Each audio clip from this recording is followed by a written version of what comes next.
We're a nation that loves our baby back and spare ribs, and that's whether they're dry rubbed or slathered with barbecue sauce.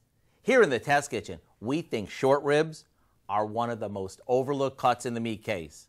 They're called short ribs because they're short in length, and they come from a cut of beef called the short plate. You see, the short plate is located right next to the flank and the brisket, so you know whatever you make with these is gonna be good. So let me show you how to make some amazing short ribs. We started by dredging these in some seasoned flour and browning them in a heavy soup pot. Once they're browned, we add some cut up carrots, celery, and onions, along with a can of condensed beef broth to add a nice rich flavor, some water,